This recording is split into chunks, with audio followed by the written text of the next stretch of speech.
Did you know that the flow state can boost your self-confidence, reduce your self-judgment, and even help with social anxiety? Probably not. You know why? Because all the productivity and self-improvement gurus talk about the flow state only as a productivity tool, only as a state of deep focus that we use to get things done. So let's expand our image and idea of the flow state so that you can see how it can help and boost your self-confidence, reduce your tendency to judge yourself unfairly, and even help with social anxiety. I'm going to start by reading a paragraph from the original book that laid out the psychology and philosophy of flow, and that is Flow by Mihaly Csikszentmihalyi, the Hungarian-American psychologist who was the first person to do concrete research on flow and to write about it. Csikszentmihalyi says, preoccupation with the self consumes psychic energy because in everyday life we often feel threatened. Whenever we are threatened, we need to bring the image we have of ourselves back into awareness so we can find out whether or not the threat is serious and how we should meet it. For instance, if walking down the street I notice some people turning back and looking at me with grins on their faces, the normal thing to do is immediately to start worrying. Is there something wrong? Do I look funny? Is it the way I walk or is my face smuggled? Hundreds of times every day we are reminded of the vulnerability of ourself. And every time this happens, psychic energy is lost trying to restore order to consciousness. But in flow, there is no room for self-scrutiny. Because enjoyable activities have clear goals, stable rules, and challenges well matched to skills, there is little opportunity for the self to be threatened. When a climber is making a difficult ascent, he's totally taken up in the mountaineering role. He's 100% a climber, or he would not survive. Okay, let's unpack this. If this didn't sound clear or helpful, don't worry, we are going to make it simple and extremely helpful. Okay, first thing to point out, Csikszentmihalyi uses an outdated term, and that's psychic energy. So I might be thinking, what is psychic energy? Is that some kind of superpower, like Professor X from X-Men, reading people's minds and moving objects with your mind? No, it's mental energy. Or there is some room for debate, should we say mental or psychological energy, because there is difference between the two, but that's not important for the purpose of this video and for the purpose of explaining flow state, boosting self-confidence and reducing self-judgment. So we'll say psychic energy, consider it mental energy. Mental energy is spent by you trying to protect the image of who you are or the idea that you hold of yourself. Why? Because multiple times per day, as Csikszentmihalyi says hundreds of times per day, we are reminded of how vulnerable our concept of ourself is.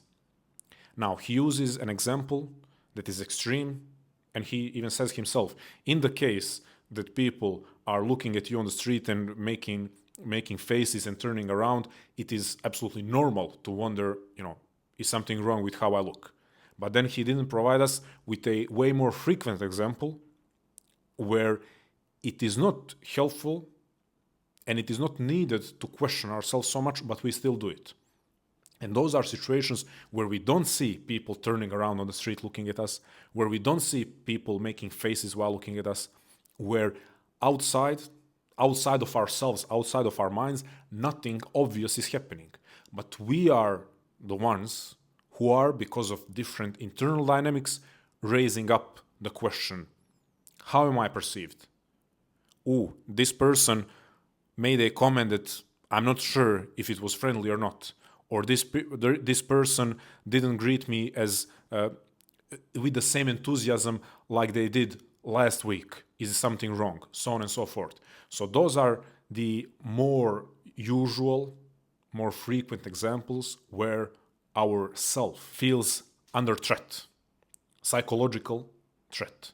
Now, as I said, because we are talking about confidence, self-judgment, social anxiety. So those of you watching this, you are familiar with this feeling of going to meet someone and questioning how you will be perceived. Then meeting that person or group of people and questioning even more how you are perceived by them. You are meeting up with colleagues, you are going on a date, you are supposed to give a presentation at your school or at work. You are meeting someone completely new. You are maybe doing something like what I'm doing right now. You are sharing your knowledge, your insights, maybe your creative work, your intellectual work with people online. So we have countless of these seemingly normal and often low-stake situations where we still feel that our self is under threat. And that requires us to spend a lot of our mental energy.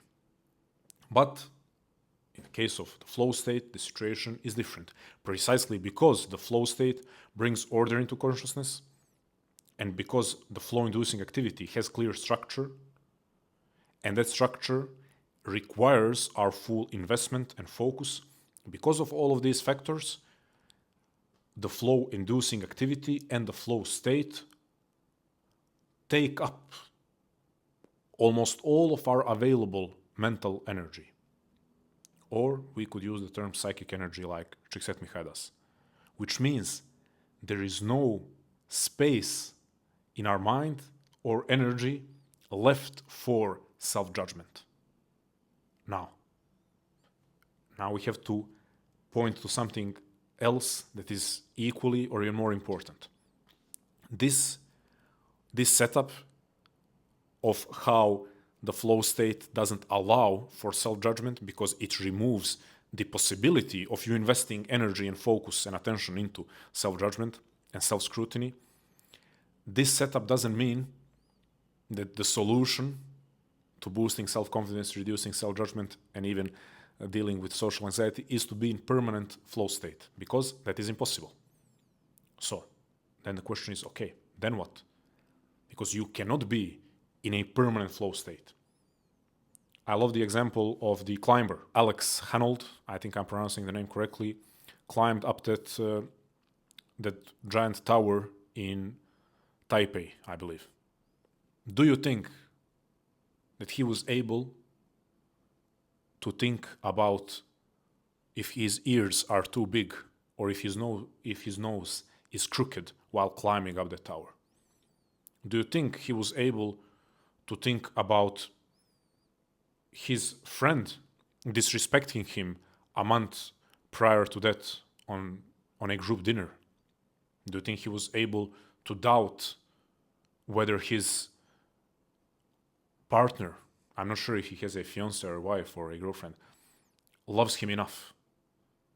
Do you think he was able to doubt his worth as a man to his romantic partner? None of that was possible because all of his psychic mental energy was required to complete that climb. He is a perfect example of someone in the flow state. However, he doesn't live his life in the flow state. No one lives their life in the flow state. So once again, it is not permanent. So how do we bridge the gap between, okay, in the moment of it happening, the flow state really does remove self-judgment and remove this tendency that is tightly connected with social anxiety, that is tendency to obsess over how we are perceived by others? How do we bridge the gap between that happening in a very fixed environment and limited amount of time to translating some of these benefits to our lives? Well, another aspect of flow that Csikszentmihalyi talks about is that we exit the flow state, we come out on the other side of the flow state with a strengthened sense of self. So, let's consider this. Inside the flow state, I don't have the capacity to judge myself unfairly. Inside the flow state, I'm one with that activity, with that I'm performing. I'm fully immersed. I'm testing the limits of my capacity. And I'm doing something that I find deeply enjoyable and relevant to who I am as a person. Okay. Then I'm coming out of the flow state, having spent some time almost in a chamber that is supposed to train me to get closer to who I am and to appreciate more who I really am. So I don't have to climb 24/7 if I'm Alex Honnold. I don't have to write 24/7. I don't have to play the guitar 24/7. I need to acknowledge what is happening in those moments and how I'm coming out of them. Because it's not that I'm just playing the guitar, it's not that I'm just writing, it's not just that I'm playing basketball or climbing mountains or towers. In that moment, it feels like it's just that and nothing else, because that's how it's supposed to be. But we know, because some very smart individuals helped us understand, we know that even though it feels like there is only me and this activity and every movement is its own moment and its own world and nothing else matters, that is the subjective experience and that is the essence of the experience, but the underlying mechanisms of the experience are such that we are developing a deeper connection with who we really are. So we are coming out on the other side, objectively still the same. Let's say we are externally still the same. However, internally, there has been a strengthening of the concept of who we truly are. Not how my ears are, how my nose is, how I'm perceived by that person, how I'm perceived by this person. No. The image of myself when isolated from those unfair judgments. What does this mean? Well, the more frequently you enter the flow state, you progressively care less and less about those perceived psychological threats. Go listen to interviews of Alex Honnold. He's not the most cocky guy. I mean, he's not cocky at all. He is not a guy that speaks about self-confidence a lot. But when you listen to him, you see that he is deeply, deeply accepting of who he is. What is that if not self-confidence? He is deeply in tune with who he is. I'm now using him as an example. Again, something recent, something extreme. And climbing is often, by actually Seth Michay used as an example of a flow-inducing activity. You think of an artist or an athlete that you know. If they're an athlete, maybe they're sometimes cocky. But you will see that their true confidence comes from having spent time in that chamber of being who they are without the ability to question or to question it in unhelpful ways. What is that if not boosting self-confidence? Where you are progressively less and less not able, you are less able or not able in the flow state itself to judge yourself, but you're less and less prone to judge yourself outside of flow state. Because you have accumulated time where self-judgment is impossible. And you've gotten a taste of what it means to be just yourself. To just play the guitar, to just write, to just dance, to just climb,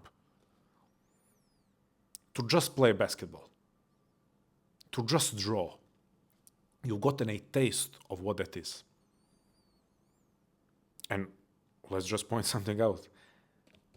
The fact that I'm using Alex Honnold as an example doesn't mean that the flow state is only accessible to people who are masters of their skills. The essence or one of the main components of flow is balance between skills and challenge. So as a complete beginner in any activity, you can enter the flow state. If the balance between the challenge that you set for yourself and your current skills in that activity, if the balance is there, okay? So maybe it's unhelpful if I keep using him as an example. You, whoever you are, there on the other side, you want to start drawing. Well, if the challenge is close enough to your current skills, meaning you don't set out to draw something that is so far above your skills, you can enter the flow state. So you don't have to have the ultimate passion of your life in order to get to this point that I'm describing. You don't have to have the passion of your life and to be extremely proficient at it. No. You can find flow-inducing activities to include in your daily or weekly routine. And once again, the more hours, first minutes, but then hours, you spend in the flow state, the more you're getting used to, you're getting a taste of what it means to be yourself without self-judgment, which leads to out there in the real world, to put it that way, outside of flow state, you're carrying that part of yourself that knows that you don't need that self-judgment, that you don't need to constantly be on guard. So what I would say to you is incorporate in your day, in your week, activities that require your full investment, but remember that one of the main components of flow is balance between skills and challenge. So don't aim too high in terms of what are the specific details and the aims of that particular activity, because that will not lead to flow state, that will lead to sense of being overwhelmed, or maybe a sense of frustration, or sense of discouragement. So practice to find that balance between skills and challenge, or skills and challenges, depending on the activity, and make that part of your day, make that part of your week, because the more time you spend in this chamber that doesn't allow for self-judgment, the more time you will, or the more likely you will be to just relatively easily remove self-judgment from your mind when you're going about your life, going about your day. Tell me if you can notice, or if you've been able to identify what are your main flow-inducing activities, things that you practice on a daily or weekly basis. Tell me also if you don't have enough of them or you don't have any, what are the activities that you are going to include in your day and in your week to start spending more time in flow. And as always, stay strong, love life, never feel sorry for yourself. Enter flow because it is accessible to you. Light that raging fire in your heart and always go beyond. Thank you.